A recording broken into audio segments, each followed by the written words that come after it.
السلام علیکم. اذان.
أشهد أن لا إله إلا الله وحده لا شريك له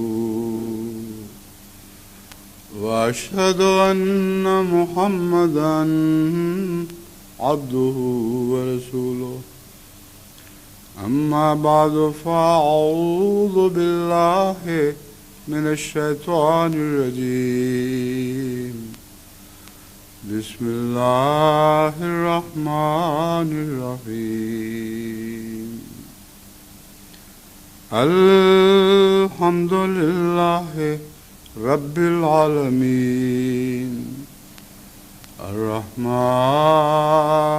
الرحيم مالك يوم الدين إياك نعبد وإياك نستعين اهدنا الصراط المستقيم صراط الذين أنعمت عليهم غير المغضوب عليهم ولا الضالين.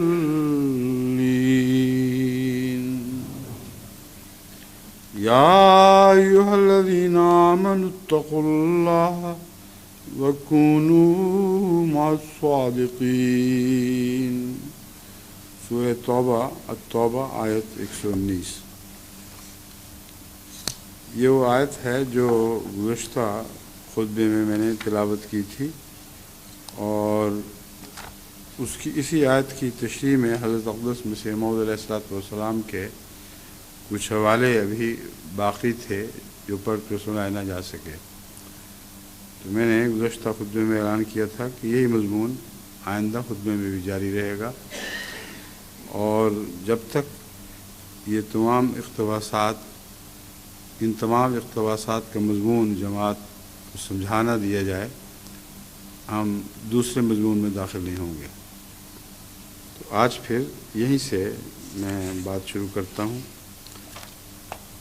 حضرت مسیح موعود علیہ السلام فرماتے ہیں جب انسان ایک راست باز اور صادق کے پاس بیٹھتا ہے تو صدق اس میں کام کرتا ہے، لیکن جو راست بازوں کی صحبت کو چھوڑ کر بدوں اور شریروں کی صحبت اختیار کرتا ہے تو ان میں بدی اثر کر جاتی ہے۔ یہاں بیٹھتا ہے فرمایا ہے، جس کا مطلب ہے کہ براہ راست بعض نیکیوں کا اثر دوسرے انسان پر پڑتا ہے اور اس میں کسی گفتگو اور بولنے کی ضرورت بھی نہیں ہوتی، اگرچہ گفتگو بھی ہوتی ہے اور نیکی اور تقویٰ کا مضمون انسان راست بازوں سے ان کی گفتگو کے ذریعے بھی سیکھتا ہے، لیکن یہاں پہلی بات جو قابل غور ہے وہ یہ ہے کہ بیٹھتا ہے تو صدق اس میں کام کرتا ہے۔ یہ امر واقع ہے، اس کو ہم نے بہت تجربہ کر کے دیکھا ہے کہ جب کسی نیک انسان کے پاس بیٹھو تو اس کے نیک خیالات دل پر اثر کر رہے ہوتے ہیں۔ بعض دفعہ بچپن میں، بعض دفعہ نہیں، اکثر صحابہ کی صحبت میں بیٹھنے کا موقع ملا ہے، اور کئی ایسے صحابہ تھے جو خاموش رہا کرتے تھے اور ان کے پاس بیٹھنے سے ہی دل میں نیکی ترقی کرتی تھی اور خدا تعالیٰ کی طرف دل کا رجحان بڑھتا تھا۔ تو یہ خاموشی بھی بولتی ہے، لیکن اس کے علاوہ حضرت مسیح موعود علیہ السلام یہ مضمون بھی بیان فرماتے ہیں کہ جب پھر صدق والا باتیں کرتا ہے تو انسان ان سے بھی بہت فائدہ اٹھاتا ہے۔ بس جو راست بازوں کی صحبت کو چھوڑ کر بدوں اور شریروں کی صحبت اختیار کرتا ہے تو ان میں بدی اثر کر جاتی ہے۔ یہ بھی میں بارہا بیان کر چکا ہوں حضرت خلیفہ المسیح اول کے حوالے سے بھی، کہ ایک شخص کو آپ نے، جس کے دل میں دہریانہ خیالات پیدا ہو رہے تھے، نماز میں جگہ بدلنے اور بعض دوستوں سے پرہیز کی نصیحت فرمائی، اور انہوں نے بعد میں عرض کیا کہ بالکل دل ٹھیک ہو گیا ہے۔ تو ایک بد خیال کا آدمی ضرور بد اثر کرتا ہے۔ ہم آتے ہیں، اسی لیے حدیث اور قرآن شریف میں صحبت بد سے پرہیز کرنے کی تاکید اور تحدید پائی جاتی ہے۔ صحبت بد سے جتنا دور بھاگو اتنا بہتر ہے۔ تحدید کا مطلب ہے کہ خدا تعالیٰ کی طرف سے ایک انذار ہے، ڈراوا ہے، اگر تم بروں کی صحبت میں بیٹھنے سے باز نہ آئے تو لازماً تمہارا بد انجام ہوگا۔ اور لکھا ہے کہ جہاں اللہ اور اس کے رسول صلی اللہ علیہ وآلہ وسلم کی اہانت ہوتی ہو اس مجلس سے فی الفور اٹھ جاؤ، ورنہ جو اہانت سن کر نہیں اٹھتا اس کا شمار بھی ان میں ہی ہوگا۔ اس مضمون کو میں پہلے بھی کھول چکا ہوں کہ جہاں اہانت ہوتی ہو وہاں سے فی الفور اٹھ جاؤ، مگر یہ ہو کیسے سکتا ہے کہ اہانت والی مجلس میں دوبارہ جانے کا بھی خیال ہو۔ یہ مضمون آگے حضرت اقدس مسیح موعود علیہ السلام پھر بھی کھول رہے ہیں، پہلے بھی میں نے بیان کیا تھا، اب بھی یہ بیان کر رہا ہوں کہ یہ ہمارے لیے بہت ہی ضروری مضمون ہے۔ اسے شدت کے ساتھ اور پورے خلوص کے ساتھ اپنی زندگی میں رائج کرنا چاہیے۔ اس طرح اللہ تعالیٰ کے فضل سے جماعت کو اصلاح کی بہت توفیق ملے گی۔ فرماتے ہیں، صادقوں اور راست بازوں کے پاس رہنے والا بھی ان میں ہی شریک ہوتا ہے۔ اس لیے کس قدر ضرورت ہے اس امر کی کہ انسان کونوا مع الصادقین کے پاک ارشاد پر عمل کرے۔ حدیث شریف میں آیا ہے کہ اللہ تعالیٰ ملائکہ کو دنیا میں بھیجتا ہے، فرشتوں کو دنیا میں بھیجتا ہے۔ یہ بھیجنا کیا معنی رکھتا ہے اس کی تفصیل میں یہاں جانے کی ضرورت نہیں، کیونکہ کوئی ایسے روحانی وجود نہیں ہیں جو جسمانی بھی ہوں اور ایک جگہ سے دوسری جگہ حرکت کرتے ہوں۔ یہ بہت ہی لطیف مضامین ہیں جن کو سمجھنا عام انسان کے بس کی بات نہیں، لیکن حضور صلی اللہ علیہ وآلہ وسلم نے ہمیں سمجھانے کی خاطر ایسی زبان استعمال فرمائی ہے جسے ہم سمجھ سکتے ہیں.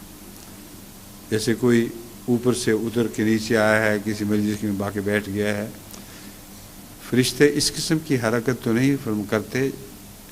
اور یہ مضمون حضور اکرم صلی اللہ علیہ وآلہ وسلم نے دوسری جگہ کھولا ہوا ہے، اور قرآن کریم نے اس پر بہت روشنی ڈالی ہے.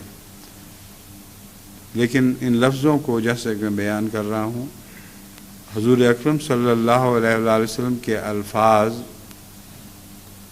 سمجھتے ہوئے کہ حضور اکرم کے الفاظ ہیں، ان کے نتیجے میں جو دل پر اثر ہوتا ہے اسے سمجھیں. ظاہری منظر کی تفصیل میں اور وہموں میں مبتلا ہونے کی ضرورت نہیں ہے. اب سنیں، وہ پاک لوگوں کی مجلس میں آتے ہیں اور جب واپس جاتے ہیں تو اللہ تعالیٰ ان سے پوچھتا ہے. اب واپس جاتے ہیں، یہ تشریح اس لیے ضروری تھی کہ خدا تو وہاں بھی ہے جہاں پاک لوگ ہیں. خدا تعالیٰ کو تو ان سب باتوں کا علم ہے جو وہاں ہو رہی ہیں، تو واپس کہاں جاتے ہیں؟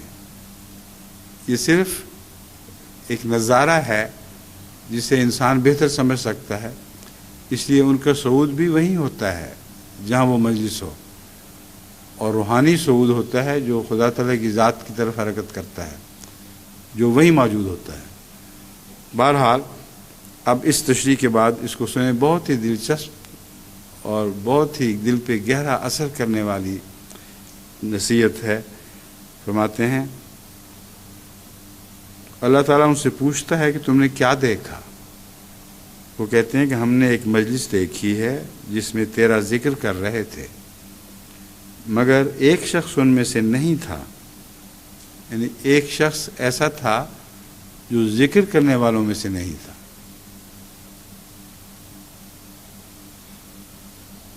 تو اللہ تعالیٰ فرماتا ہے کہ نہیں، وہ بھی ان میں ہی سے ہے، کیونکہ انہم قوم لا یشقی جلیسہم، کہ یہ ایسی قوم ہے کہ ان کا ساتھی محروم اور بدبخت نہیں رہ سکتا. کتنی عظیم و شان خوشخبری ہے. ایک انسان اگر براہ راست صحبت سے استفادے کا فیصلہ نہ بھی کرے، یہ نیت لے کر نہ بھی بیٹھے، ویسے چلتا ہوا تھک کر کسی ایسی صحبت میں بیٹھ جائے، اس کو بھی فائدہ پہنچتا ہے. اس سے صاف معلوم ہوتا ہے، حضرت مسیح علیہ السلام فرماتے ہیں، اس سے صاف معلوم ہوتا ہے کہ صادقوں کی صحبت سے کس قدر فائدے ہیں. سخت بد نصیب ہے وہ شخص جو صحبت سے دور ہے. غرض نفس مطمئنہ کی تاثیروں میں سے یہ بھی ہے کہ وہ اطمینان یافتہ لوگوں کی صحبت میں اطمینان پاتے ہیں. نفس مطمئنہ وہ نفس ہے جو اللہ تعالیٰ سے کامل طور پر راضی ہو چکا ہو، اور یہ جو ہے اللہ کے ذکر سے اطمینان پانا، اس کی ایک یہ صورت ہے کہ ان لوگوں سے کے پاس بیٹھو جو مجسم ذکر ہو چکے ہوں اور نفس مطمئنہ رکھتے ہوں. ان کے دل میں کوئی خلش نہیں ہوتی کسی اور طرف رخ کرنے کی، صرف اللہ ان کے لیے کافی ہو جاتا ہے، اور خدا ہی کی ذات میں رہتے ہیں. فرمایا نفس مطمئنہ کی تاثیروں میں سے یہ بھی ہے کہ وہ اطمینان یافتہ لوگوں کی صحبت میں اطمینان پاتے ہیں. وہاں جا کے ان کو سکون ملتا ہے، دل کو یعنی آنکھیں ٹھنڈی ہوتی ہیں، دل اطمینان پا جاتا ہے. یہ بھی ایک تجربہ ہے جو میں یقین رکھتا ہوں کہ آپ میں سے بہتوں کو ہوا ہوگا کہ اطمینان یافتہ آدمی کے پاس پہنچ کر دل پہ گہرا سکون طاری ہو جاتا ہے.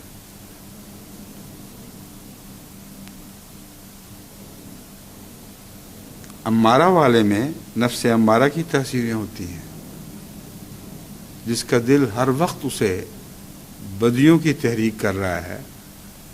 اس کے پاس بیٹھو گے تو تمہارے دل میں بھی وہ بدیوں کی تحریکیں شروع ہو جائیں گی. اور لوامہ والے میں لوامہ کی تاثیریں ہوتی ہیں، جس شخص کے پاس بیٹھو اگر وہ اس کا نفس بار بار اس کو اپنی کمزوریوں اور بدیوں پر ملامت کرتا ہو تو جو پاس بیٹھتا ہے وہ بھی محسوس کرے گا کہ اس کے دل میں بھی اپنی کمزوریوں اور بدیوں پر ملامت کا رجحان پیدا ہو جاتا ہے. اور جو شخص نفس مطمئنہ والے کی صحبت میں بیٹھتا ہے اس پر بھی اطمینان اور سکینت کے آثار ہونے لگتے ہیں اور اندر ہی اندر اسے تسلی ملنے لگتی ہے.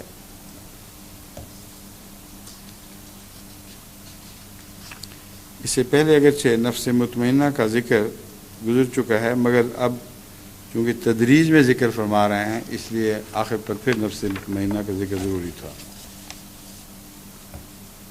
پھر فرماتے ہیں صادقوں کی صحبت میں رہنا ضروری ہے. بہت سے لوگ جو دور بیٹھ رہتے ہیں اور کہہ دیتے ہیں کہ کبھی آئیں گے، اس وقت فرصت نہیں ہے. بھلا 1300 سال کے موعود سلسلہ کو جو لوگ پالیں اور اس کی نصرت میں شامل نہ ہوں اور خدا اور رسول کے موعود کے پاس نہ بیٹھیں وہ فلاح پا سکتے ہیں؟ ہرگز نہیں. یعنی دور کی بیعت ان معنوں میں کہ بیعت کی اور دور ہی بیٹھے رہے اس کے نتیجے میں فلاح نصیب نہیں ہو سکتی. اب جو زمانہ آ گیا ہے اس میں تو خدا تعالیٰ کے فضل سے جماعت کروڑ سے بہت آگے بڑھ چکی ہے اور ایسے دن اور یا سال آنے والے ہیں جبکہ ہر سال اللہ تعالیٰ کے فضل سے کروڑوں انسان جماعت میں داخل ہوں گے. تو یہ کیسے ممکن ہے کہ وہ سارے یہاں آ جائیں؟ اس چھوٹی سی مسجد میں یا کسی بڑی مسجد میں بھی میں بیٹھا ہوں. ناممکن ہے کہ حضرت مسیح موعود علیہ السلام کی جو شخص نمائندگی کر رہا ہو جب بھی کر رہا ہو ساری دنیا کے کروڑ لوگ ان کے پاس پہنچ جائیں اور اگر نہ پہنچیں تو ان پر حضرت مسیح موعود علیہ السلام کا یہ فتویٰ صادر ہو جائے کہ ہرگز وہ فلاح نہیں پا سکتے. اس دور میں اللہ تعالیٰ نے MTA ہمیں عطا فرما دی ہے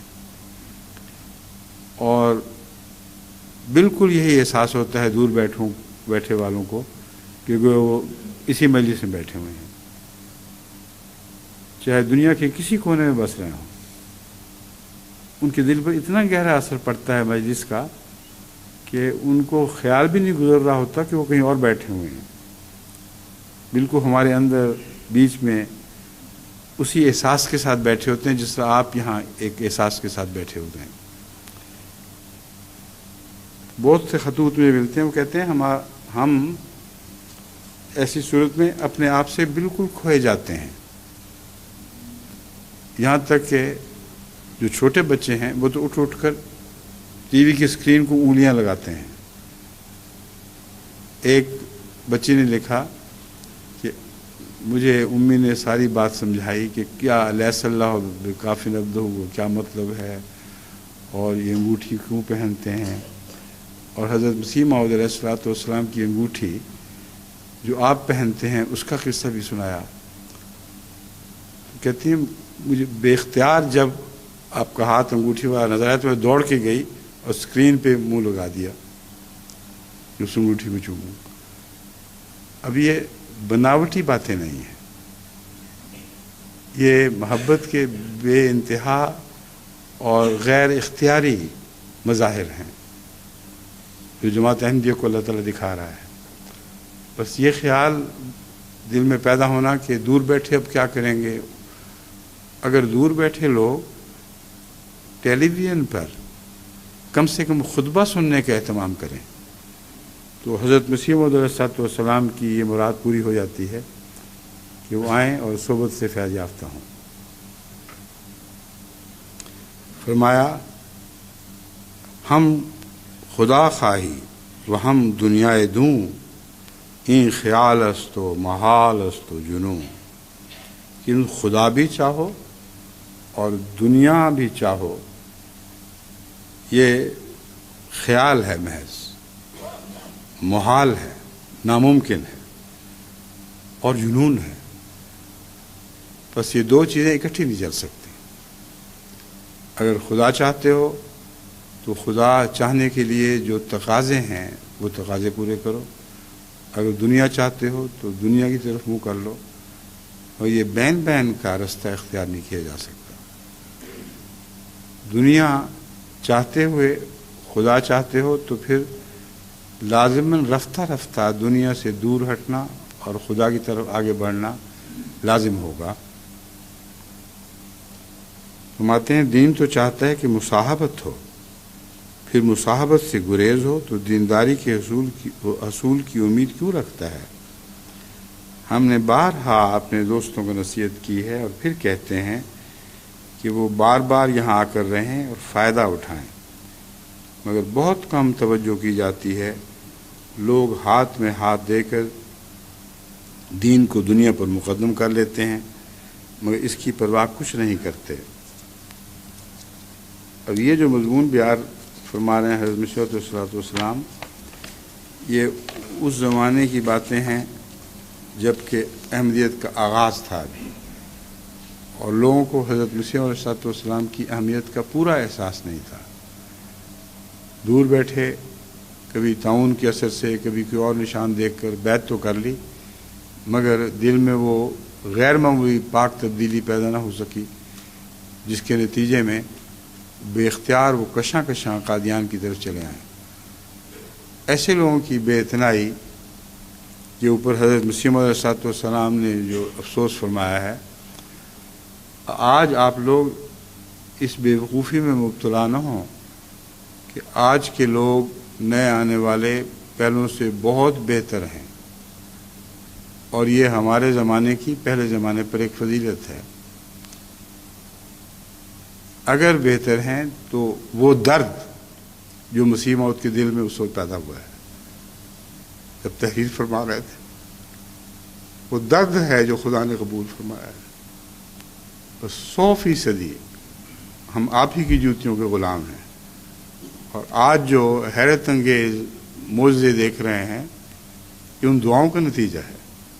اس بات کو اگر کوئی شخص بھلا دے تو انتہائی بے وقوف ہوگا، اور وہ بالکل غلط اور باطل خیالات میں مبتلا ہو کر اپنا دین کھو سکتا ہے۔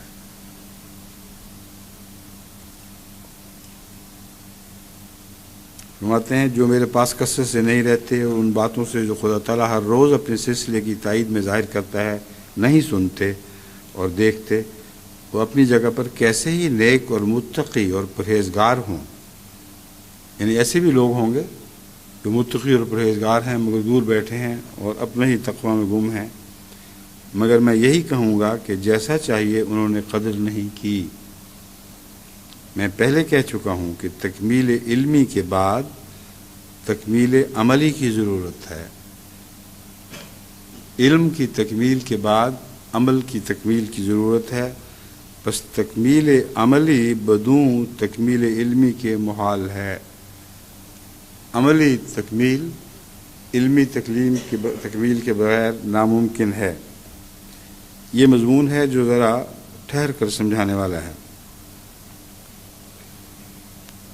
فرمایا بس تکمیل عملی بدون تکمیل علمی کی محال ہے، اور جب تک یہاں آ کر نہیں رہتے تکمیل علمی مشکل ہے۔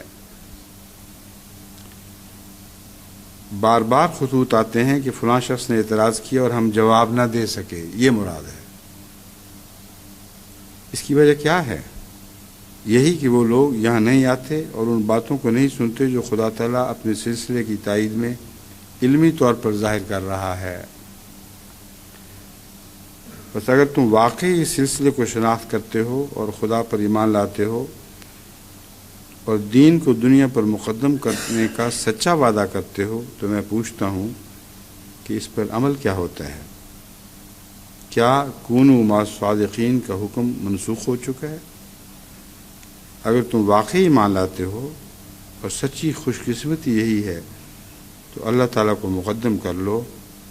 اگر ان باتوں کو ردی اور فضول سمجھو گے تو یاد رکھو خدا تعالیٰ سے ہنسی کرنے والے ٹھہرو گے۔ الحکم جلد 31 24 اگست 1901۔ اب میں دوبارہ اس حصے کو لیتا ہوں جس کے متعلق میں نے کہا تھا ٹھہر کر سمجھانے والی بات ہے۔ حضرت صلی اللہ علیہ وآلہ وسلم کا مقام اور مرتبہ یہ تھا کہ بغیر علم عطا کیے بھی تزکیہ نفس فرماتے تھے، اور وہی تزکیہ نفس کا مضمون حضرت مسیح موعود علیہ السلام کے زمانے میں بھی جاری ہوا، بس آپ کی تحریر کا پہلا حصہ اس سے متعلق ہے، جہاں پاس بیٹھنے والے پر اثر پڑ رہا ہے، بغیر گفتگو کے اثر پڑ رہا ہے، اس مضمون کو حضرت مسیح موعود علیہ السلام بھولے نہیں ہیں۔ یہ بظاہر یہ خیال پیدا ہوگا کہ علمی تکمیل ہی کو آپ اہمیت دے رہے ہیں۔ سب سے پہلی بات آپ نے یہ بیان فرمائی ہے کہ نیک کی صحبت اختیار کرو تو بغیر گفتگو کے بھی تمہارے دل میں نیکی سرایت کر جائے گی، اور یہ رسول اللہ صلی اللہ علیہ وآلہ وسلم کا فیض ہے جو آج تک جاری ہے۔ پہلے رسولوں میں یہ بات سنی نہیں تھی تو کم ہوگی، مگر خصوصیت سے اس کا ذکر نہیں ملتا۔ حضرت صلی اللہ علیہ وآلہ وسلم کو اللہ تعالیٰ نے جو خصوصیت اور امتیاز بخشا ہے، اگر یہ آپ تک ہی ٹھہر جاتا تو تمام آنے والے زمانوں کو آپ کا فیض کیسے پہنچ سکتا تھا؟ اس لیے یہ فیض صرف حضرت مسیح موعود علیہ السلام کے ذریعے ہی نہیں پہنچا، بلکہ کثرت کے ساتھ جو آپ مشاہدہ کرتے ہیں کہ دل سے کی نیکی دل پر اثر کر جاتی ہے، وہی فیض ہے اور عام ہو چکا ہے۔ اس بات کو تفصیل سے بیان کرنے کے بعد پھر حضرت مسیح موعود علیہ السلام علم کی ضرورت بھی بیان فرماتے ہیں، جیسا کہ قرآن کریم میں فرمایا گیا، اعوذ باللہ من الشیطان الرجیم، بسم اللہ الرحمن الرحیم، وَيُعَلِّمُهُمُ الْكِتَابَ وَالْحِکْمَةَ ان کانوا من قبل لفی ضلال مبین، کہ محمد رسول اللہ تزکیہ نفس کے بعد تعلیم کتاب اور کتاب کی حکمتیں بھی بیان فرماتے ہیں۔ اب یہ مضمون ہے جو حضرت مسیح موعود علیہ السلام نے شروع فرمایا ہے۔ کہتے ہیں تکمیل علمی کے بعد تکمیل عملی کی ضرورت ہے، کیونکہ جب تک علوم میں انسان ترقی نہ کرے، اس کا نفس ان اعمال پر تیار نہیں ہوتا جو علوم کے نتیجے میں اعمال خود بخود ظاہر ہونے چاہیے۔ فرمایا تم نیک عمل کیسے بنو گے اگر وہ علوم حاصل نہیں کیے جن کے نتیجے میں کوئی عمل بھی عطا ہوا کرتا ہے۔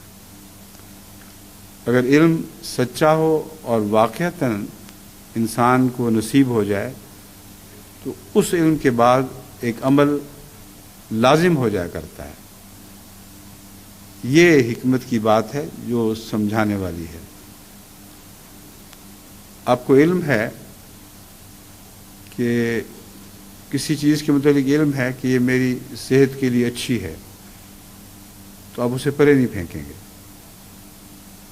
آپ کا عمل آپ کے علم کی سچائی کو اس طرح ظاہر کرے گا کہ آپ اسے حاصل کرنے کی کوشش کریں گے۔ تمام انسانی جدوجہد علم کے نتیجے میں ہوتی ہے۔ جب ایک قسم کا جب یہ علم ہو کہ ایک چیز ہمارے لیے بری ہے تو لازماً از خود انسان اس سے پیچھے ہٹنے لگ جاتا ہے۔ بس عمل کی تکمیل علم کی تکمیل کے ساتھ وابستہ ہے، اور ہر علم ترقی کرتا ہے، اور جوں علم ترقی کرتا ہے ساتھ ساتھ عمل بھی ترقی کرتا ہے۔ یہ حکمت کی بات حضرت مسیح موعود علیہ السلام یوں فرما رہے ہیں، بس تکمیل عملی بدون تکمیل علمی کے محال ہے، ناممکن ہے، اور جب تک یہاں آ کر نہیں رہتے تکمیل علمی مشکل ہے۔ اب یہاں آ کر نہیں رہتے کا جواب تو اللہ تعالیٰ نے ہمیں MTA کے ذریعے دے دیا ہے۔ فرماتے ہیں بارہا خطوط آتے ہیں کہ فلاں شخص نے اعتراض کیا اور ہم جواب نہ دے سکے، یہ اب بھی ہوتا ہے، اور ہر ایسے سائل کو میں جواب دیتا ہوں کہ آپ اگر اب تک MTA پر ایسے پروگراموں کا مطالعہ کرتے جن میں علمی سوالات کے جواب دیے گئے ہیں، تو اتنی کثرت کے ساتھ مختلف سوالات کے ہر پہلو پر مختلف وقتوں میں بحث کی گئی ہے کہ اس کثرت کو دیکھ کر ڈر آتا ہے کہ اس سارے کو لوگ کیسے سن سکیں گے. لیکن جب بھی سنیں گے، جتنا بھی سنیں گے، وہ یہ دیکھ کر اللہ تعالیٰ کے فضل کے ساتھ حیران ہوں گے کہ کسی دشمن کا کوئی بھی اعتراض باقی نہیں رہا جس کے ہر پہلو سے متعلق کوئی بات نہ ہو چکی ہو. تو پھر خطوں کے ذریعے مجھے پوچھتے ہیں کہ ہمیں لکھ کے بتاؤ. میں کہتا ہوں کہ میرے لیے یہ تو بالکل ممکن نہیں ہے کہ میں آپ کے خط کے جواب میں 10,000 صفحے کی ایک کتاب بھیج دوں اور نہیں لکھواؤں.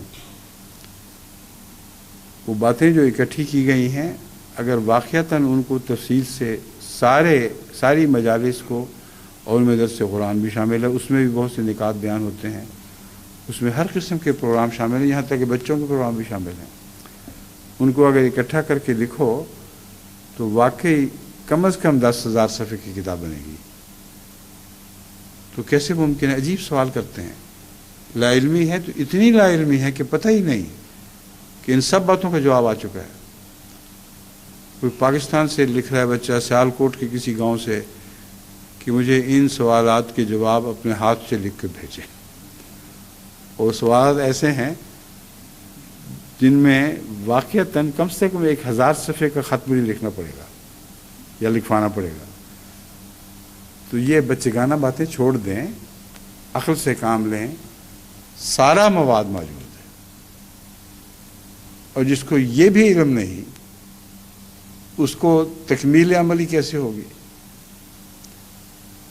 اس لیے جماعتوں میں اس علم کو شہرت دینا ضروری ہے.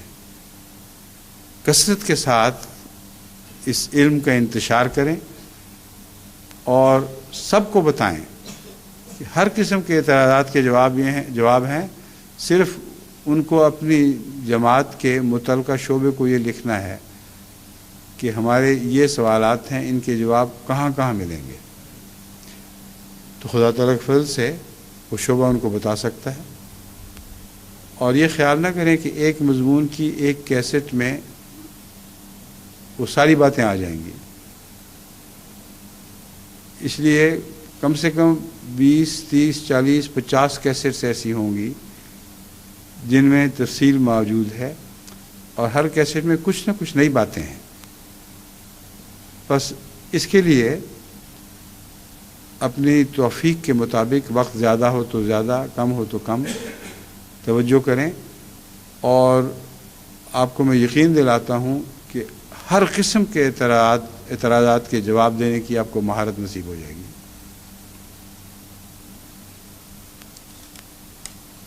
بارہا خطوط آتے ہیں، یہ مشیر شام کے الفاظ ہیں کہ فلاں شخص نے اعتراض کیا اور ہم جواب نہ دے سکے. اس کی وجہ کیا ہے؟ یہی کہ وہ لوگ یہاں نہیں آتے اور ان باتوں کو نہیں سنتے جو خدا تعالیٰ نے اپنے سلسلے کی تائید میں علمی طور پر ظاہر کر رہا ہے.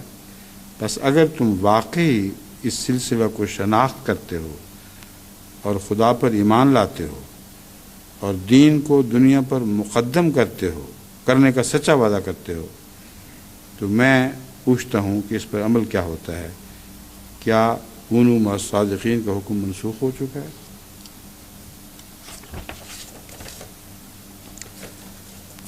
اسی مضمون کو آگے بڑھاتے ہوئے حضرت مسیح موعود علیہ السلام فرما رہے ہیں کہ صدق صرف سچ بولنے کا نام نہیں. اسلامی اصطلاح میں جس کو صادق کہا جاتا ہے وہ سچ بولنے سے بہت زیادہ آگے اور وسیع اصطلاح ہے. صادق سے صرف یہی مراد نہیں کہ انسان زبان سے جھوٹ نہ بول رہے. یہ بات تو بہت سے ہندوؤں اور دہریوں میں بھی ہو سکتی ہے. یہ ہمارے واقعہ ہے. ہم کئی دفعہ ایسے ہندوؤں سے ملتے ہیں، مل چکا ہوں میں خود بھی، اور دہریہ مغربی لوگوں سے مل چکا ہوں. جن میں یہ خوبی پائی جاتی ہے کہ وہ زبان سے جھوٹ نہیں بولتے۔ صادق سے مراد وہ شخص ہے جس کی ہر بات صداقت اور راستی ہونے کے علاوہ اس کی ہر حرکات و سکنات و قول سب صدق سے بھرے ہوئے ہوں۔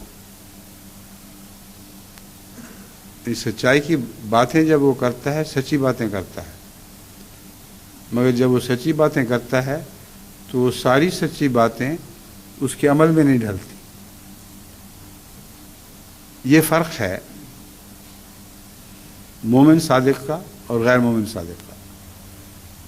جو غیر مومن سچ بولنے والا ہے وہ ہزار سچ بولے لیکن دل میں خود جانتا ہے کہ میرے لیے اس پر عمل مشکل ہے اور میں نہیں کر سکتا۔ چنانچہ میری ایسی مجالس میں وہ واضح طور پر اقرار کرتے ہیں کہ بالکل ٹھیک کہا ہے، یہی اسلام کی تعلیم ہونی چاہیے، مگر ان کے چہروں سے دکھائی دیتا ہے کہ وہ عمل نہیں کر سکیں گے۔ تو یہ صدق ہے جو حضرت مسیح علیہ الصلوۃ والسلام جماعت میں دیکھنا چاہتے ہیں۔ مراد وہ شخص ہے جس کی ہر بات صداقت اور راستی ہونے کے علاوہ اس کے ہر حرکات و سکنات و قول سب صدق سے بھرے ہوئے ہوں، گویا یہ کہو کہ اس کا وجود ہی صدق ہو گیا ہے، یہ مکمل سچائی بن چکا ہے۔ اور اس صدق پر بہت سے تائیدی نشان اور آسمانی خوارق گواہ ہوں۔ یہ دوسرا پہلو میں نے پہلے بھی کھول کر بیان کر دیا تھا، اس لیے مزید تفصیل میں نہیں آتا، تو یہ سمجھاتا ہوں کہ یہ صدق کوئی چھپی رہنے والی بات نہیں ہے۔ جس کو یہ صدق نصیب ہو، یہ ہو ہی نہیں سکتا کہ اللہ اس کی تائید میں نشانات ظاہر فرمائے۔ اور اللہ تعالیٰ جو نشانات ظاہر فرماتا ہے وہ دنیا دیکھتی ہے اور دیکھ سکتی ہے۔ اس کی دعائیں قبول ہوتی ہیں، اس کو خدا تعالیٰ آئندہ کی خوشخبریاں دیتا ہے، دشمنوں کے ارادوں سے متنبع فرماتا ہے۔ یہی نہیں، سینکڑوں ہزاروں اور طریق ہیں جن سے اللہ تعالیٰ اپنے صادق بندے سے ایسا تعلق رکھتا ہے جو تعلق بولتا ہے، دل سے اچھلتا ہے اور اس کے ماحول میں پھیل جاتا ہے، اور لوگ اس خدا کے تعلق کی وجہ سے جان سکتے ہیں کہ یہ صادق ہے۔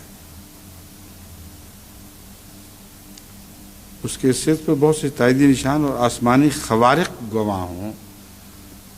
خوارق سے مراد یہ ہے کہ عام نشانات نہیں، بلکہ ایسے نشانات جو روزمرہ کے قانون سے ہٹ کر دکھائی دیتے ہیں، اتنے غیر معمولی ہوتے ہیں کہ کوئی آدمی جو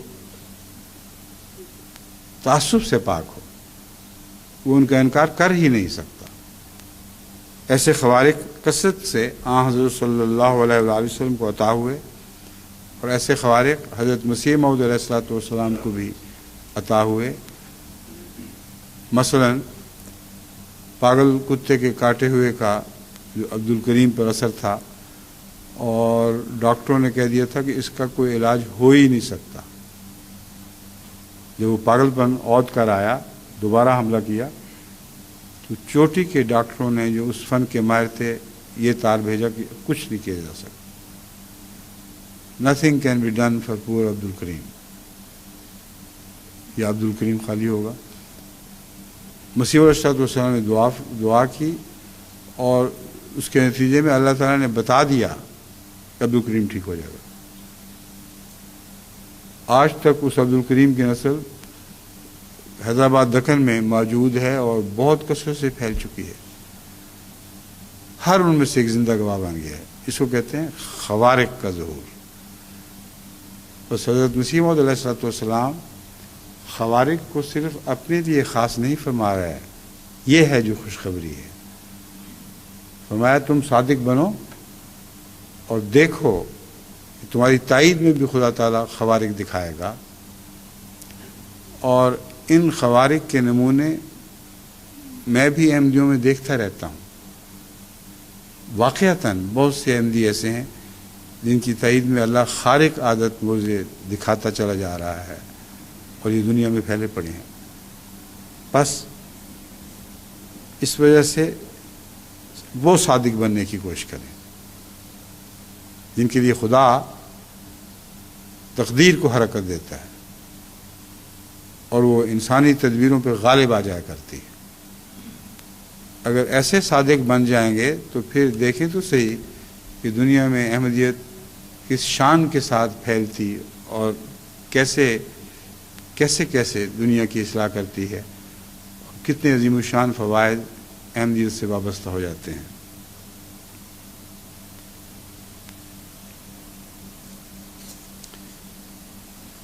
فرمایا چونکہ صحبت کا اثر ضرور ہوتا ہے، اس لیے جو شخص ایسے آدمی کے پاس جو حرکات و سکنات، افعال و اقوال میں خدائی نمونہ اپنے اندر رکھتا ہے، صحت نیت، پاک ارادے اور مستقیم جستجو سے ایک مدت تک رہے گا، تو یقین کامل ہے کہ اگر وہ دہریہ بھی ہو تو آخر خدا تعالیٰ کے وجود پر ایمان لے آئے گا، کیونکہ صادق کا وجود خدا نما وجود ہوا کرتا ہے۔ حضرت مسیح موعود علیہ السلام نے بھی بہت سے دہریوں کو شفا بخشی، مگر ان کو جو پاس آئے اور کچھ دیر ٹھہرے اور خدا نمائی کے نشان دیکھے، لیکن جو آئے اور گزر گئے ان کی اصلاح تو نہیں ہو سکتی تھی، نہ ہی ان کے لیے یہ موقع تھا کہ وہ ٹھہر کر تازہ بتازہ نو بنو نشانات کا خود مشاہدہ کر سکے۔ پاک ارادے، نیت صاف ہونی ضروری ہے، اور مستقیم جستجو ایک بہت ہی پیارا محاورہ حضرت مسیح موعود علیہ السلام نے ایجاد فرمایا ہے۔ فرمایا جستجو سرسری بھی تو ہو جاتی ہے، دیکھا کوئی چیز نہیں ملی چلے گیا، کوئی بھی نہیں وہاں، لیکن ایک چیز کا کھوج لگانے کے لیے جس طرح پولیس بعض دفعہ نشانات ڈھونڈتی پھرتی ہے قتل کے، اس کو کہتے ہیں مستقیم جستجو۔ وہ چھوڑتے نہیں اس بات کو، بڑی استقامت کے ساتھ خالی میدان دکھائی دے رہا ہے، وہ کوئی بھی نشان نہیں، گھاس کے پتی پتی کو الٹ کے دیکھ رہے ہوتے ہیں۔ بعض دفعہ ہزارہا آدمی پولیس کے ساتھ اس مستقیم جستجو میں شامل ہو جاتے ہیں اور بالآخر وہ پھل لاتی ہے۔ ایک مچھلی پکڑنے والا بعض دفعہ سارا دن وہاں بیٹھا رہتا ہے، اس کو جستجو ہے کہ مچھلی ہاتھ آئے، اور بعض دفعہ ایک دن، 2 دن، 3 دن کے بعد بہت بڑی مچھلی پکڑ لیتا ہے، اور وہ ساری زندگی فخر سے دکھاتا پھرتا ہے کہ یہ اتنی بڑی مچھلی میں نے پکڑی تھی۔ وہ مچھلی تو نہیں دکھا سکتا، مگر اس کا ڈھانچہ بنا کر دیواروں پہ سجا لیتا ہے، بس اس کو مستقیم جستجو کہتے ہیں۔ حضرت مسیح علیہ السلام فرما رہے ہیں پاک ارادہ ہو تو پھر جستجو بھی مستقیم ہو۔ میں جو کہتا ہوں کہ خدا مجھے نشان دکھاتا ہے، تو ایک مچھلی پکڑنے والے، ایک نشان تلاش کرنے والی پولیس سے زیادہ خدا کی قیمت اس کے دل میں ہونی چاہیے۔ اتنے بڑے وجود کی باتیں میں کر رہا ہوں اور آیا اور چلا گیا تو بڑی بیوقوفی ہے۔ تو بیٹھا رہے، دیکھتا رہے، غور کرے کہ کون سا نشان ظاہر ہو رہا ہے۔ جب وہ غور کی آنکھ کے ساتھ دیکھے گا تو اس کو کثرت سے نشان دکھائی دینے لگیں گے۔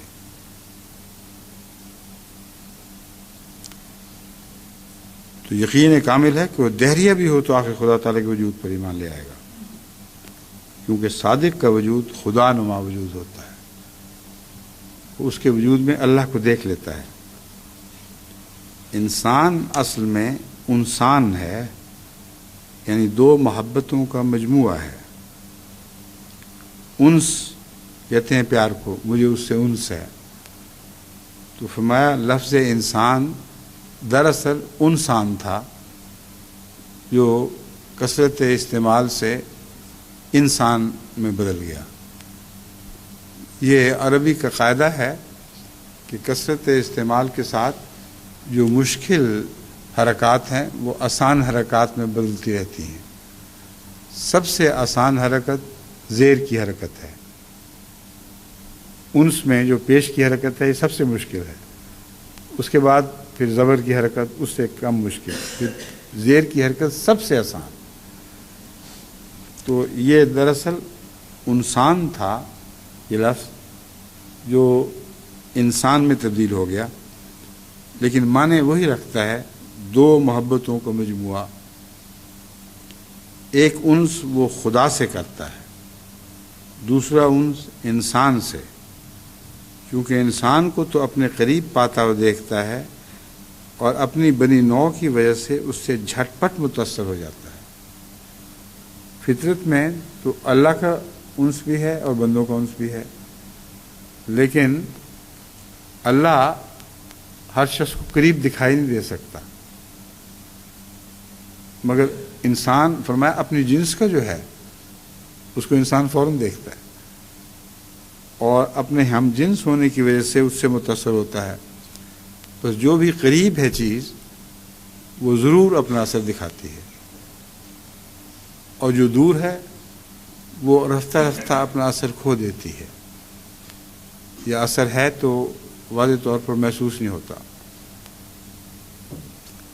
پنجابی میں لوگ کہتے ہیں، نہایت بےہودہ سی مثال ہے کہ خدا نے اڑیا کہ کسن،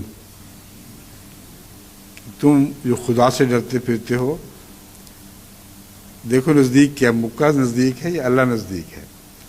تو نہایت ہی جاہلانہ بات ہے، مگر اس بات میں بھی صداقت ضرور ہے، کیونکہ اکثر لوگ جو ہمیں دکھائی دے رہے ہیں آج پاکستان میں یا دوسرے ممالک میں، وہ کسن سے ڈرتے ہیں، اللہ سے نہیں ڈرتے، خواہ اللہ پر یقین بھی رکھتے ہوں. یہ مسئلہ ہے جو مسیح موعود بیان فرما رہے ہیں، اپنی بنی نوع کی وجہ سے اس سے جھٹ پٹ متاثر ہو جاتا ہے. اس لیے کام کی مائیت اسے وہ نور عطا کرتی ہے جس سے خدا کو دیکھ لیتا ہے اور گناہوں سے بچ جاتا ہے. اب صادق کی مائیت میں اگر وہ سچی مائیت ہے تو جس وجود کو دیکھ رہا ہے وہ خدا نما ہوتا ہے، وہاں نظر ٹھہر نہیں جاتی. یہ باتیں میں پہلے بھی کھول چکا ہوں کہ ایسے لوگ جو پیر پرستی کا رجحان رکھتے ہیں وہ صادق کی صحبت اختیار کرنے کی اہلیت ہی نہیں رکھتے. ان کو صرف پیر ہی دکھائی دے دیتا ہے، اور اگر وہ سچا تھا بھی تو خدا کی طرف اس کی انگلیاں نہیں اٹھ رہی ہوتی. اگر اٹھتی ہیں تو یہ بے وقوف اپنے پیر پرستی کے رجحان کی وجہ سے ان کو دیکھ نہیں سکتا، تو وہاں جا کے نظر ٹھہر گئی جو مقصود نہیں ہے، اس سے نظر اوپر اٹھنی چاہیے تھی. تو دونوں کی سچی تعریف فرما دی. صادق بھی وہ جس کی مائیت سے اسے وہ نور عطا ہو جو خدا دکھا دے، اور طلبگار بھی مستقیم جستجو کے ساتھ طلب کرنے والا خدا کو اس وجود میں دیکھے، نہ کہ صرف اس وجود پر نظر ٹھہر جائے. فرمایا اور گناہوں سے بچ جاتا ہے. اب گناہوں سے بچنے کا طریق کیا ہے؟ جب آپ دیکھ رہے ہیں ایک دیکھنے والے کو جو آپ کے حال سے باخبر ہے تو لازم ہے کہ آپ گناہوں سے بچیں گے. الحکم جلد 44 30 نومبر 1901. پھر فرمایا یاد رکھنا چاہیے کہ بیعت اس غرض سے ہے کہ تا وہ تقویٰ کہ جو اول حالت میں تکلف اور تصنع سے اختیار کی جاتی ہے دوسرا رنگ پکڑے اور ببرکت توجہ صادقین و جذبہ کاملین طبیعت میں داخل ہو جائے اور اس کا جز بن جائے. یہ عبارت مشکل عبارت ہے کیونکہ حضرت مسیح موعود علیہ السلام بعض دفعہ ایسی اصطلاحیں استعمال فرمانے پر مجبور ہوتے ہیں جو تھوڑے لفظوں میں زیادہ بات لوگوں تک پہنچا سکیں. تو یہ عربی کے مشکل لفظ ہیں اور ایسے مشکل لفظ ہیں جو بسا اوقات علماء کے لیے بھی سمجھنا مشکل ہوتی ہے. اس لیے فرماتے ہیں، میں عرض کر دیتا ہوں کیا مطلب ہے۔ وہ تقویٰ کہ جو اول حالت میں تکلف اور تصنع سے اختیار کی جاتی ہے۔ پہلے بات تو یہ سوچنے والی بات ہے کہ تقویٰ کو مذکر بھی بیان فرمایا مسیح موعود علیہ الصلوۃ والسلام نے اور مؤنث بھی۔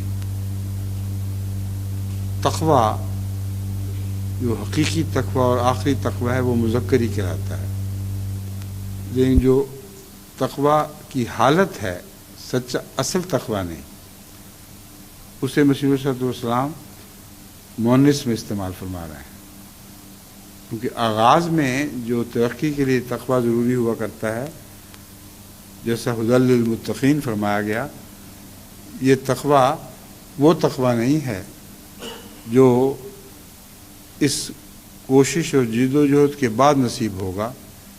جو ابتدائی تقویٰ انسان کو عطا کرتا ہے، جد و جہد اور کوشش ایک تقویٰ کی ابتدائی حالت کا نام ہے۔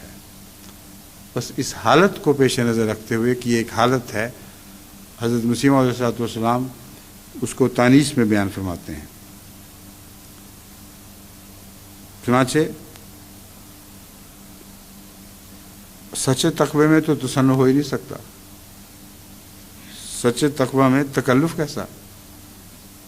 تو تکلف اور تصنع کے الفاظ صاف بتا رہے ہیں کہ قرآنی اصطلاح تقوی کی بات نہیں ہو رہی، بلکہ قرآنی اصطلاح اس تقوی کی بات ہو رہی ہے جو ایک حالت کا نام ہے، جو تکلف اور تصنع سے اختیار کرنی پڑتی ہے تاکہ بالآخر اس کوشش کے نتیجے میں آخری تقوی نصیب ہو جائے۔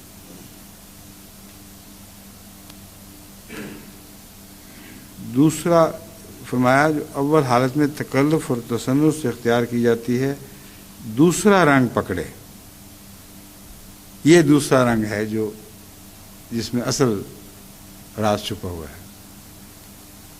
یہ تکلف والا تقوی جب تک دوسرا رنگ نہ پکڑے، یعنی وہ تقوی کا رنگ جس کو قرآن کریم کی اصطلاح میں ایک مذکر کے طور پر پیش کیا گیا ہے، اور اردو میں بھی ہم ہمیشہ اسے مذکر ہی استعمال کرتے ہیں، جب تک یہ ابتدائی حالت اس حالت میں تبدیل نہیں ہو جاتی جو تقوی کا دوسرا رنگ ہے، اس وقت تک یہ جد و جہد جاری رہنی چاہیے،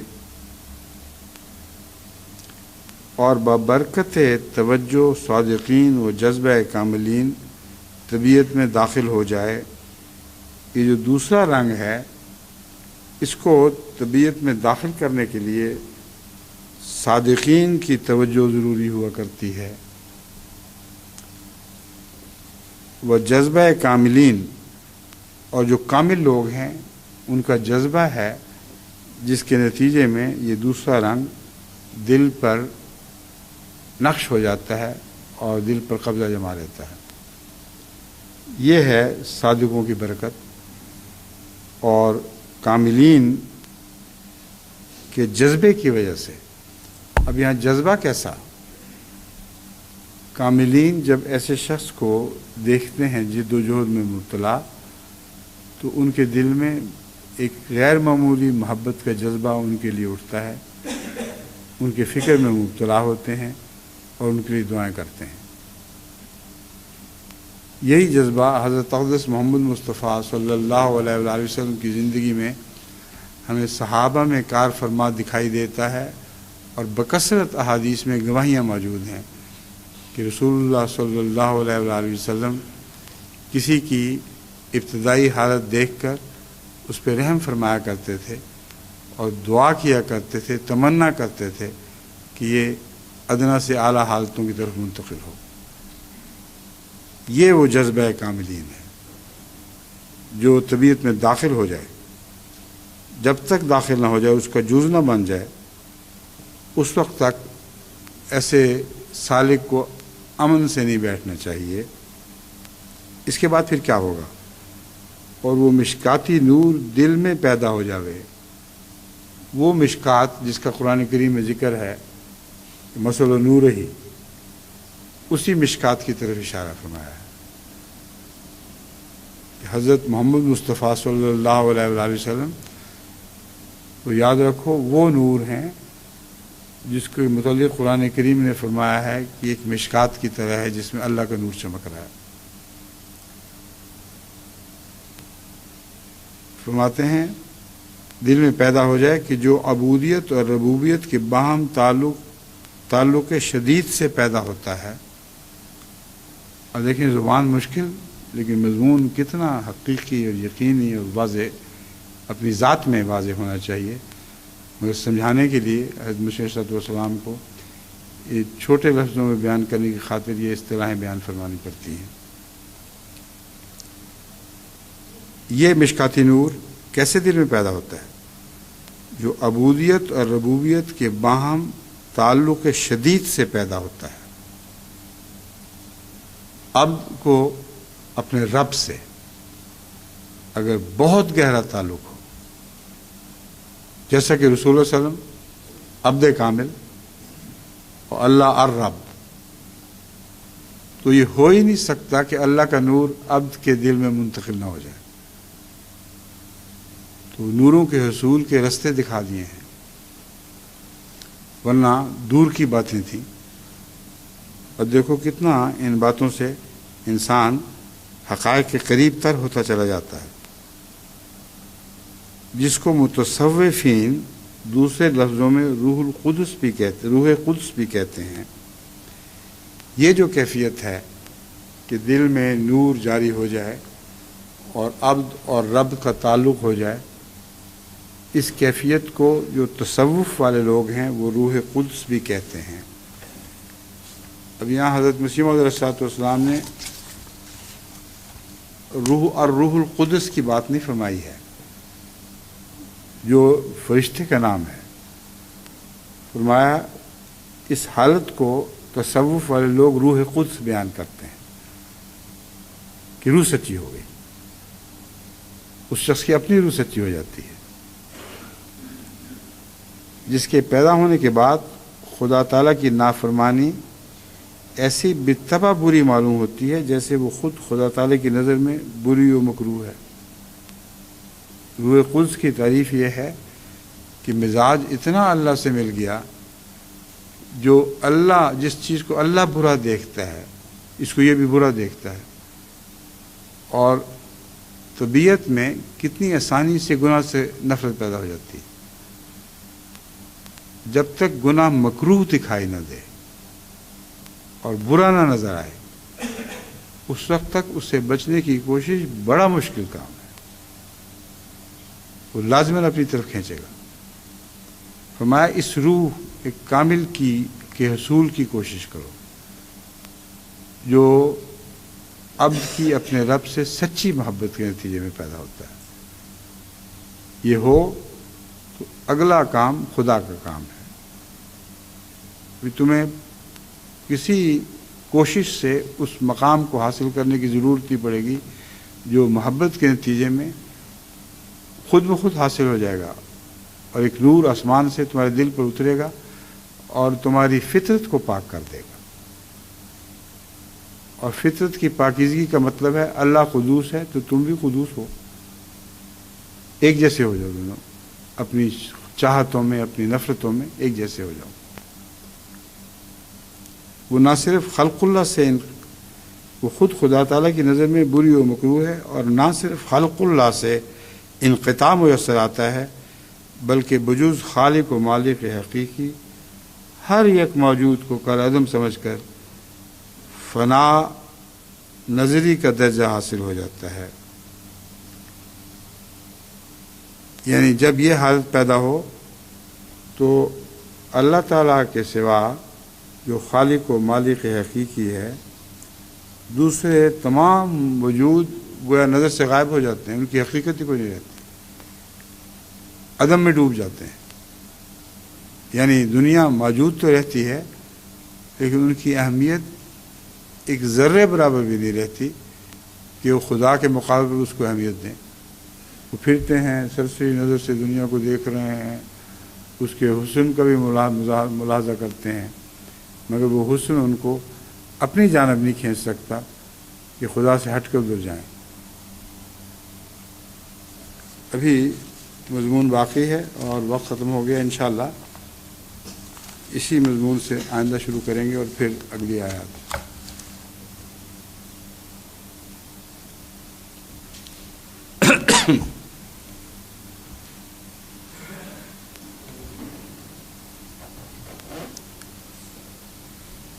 الحمد لله نحمده ونستعينه ونستغفره ونؤمن به ونتوكل عليه ونعوذ بالله من شرور أنفسنا ومن سيئات أعمالنا من يهده الله فلا مضل له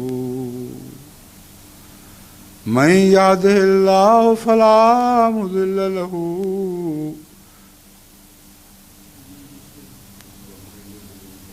ومن يضلله فلا هادي له ونشهد أن لا إله إلا الله وحده لا شريك له ونشهد أن محمدا عبده ورسوله. عباد الله رحمكم الله إن الله يأمر بالعدل والإحسان وإيتاء ذي القربى وينهى عن الفحشاء والمنكر والبغي يعظكم لعلكم تذكرون. اذكروا الله يذكركم وادعوه يستجب لكم ولذكر الله أكبر.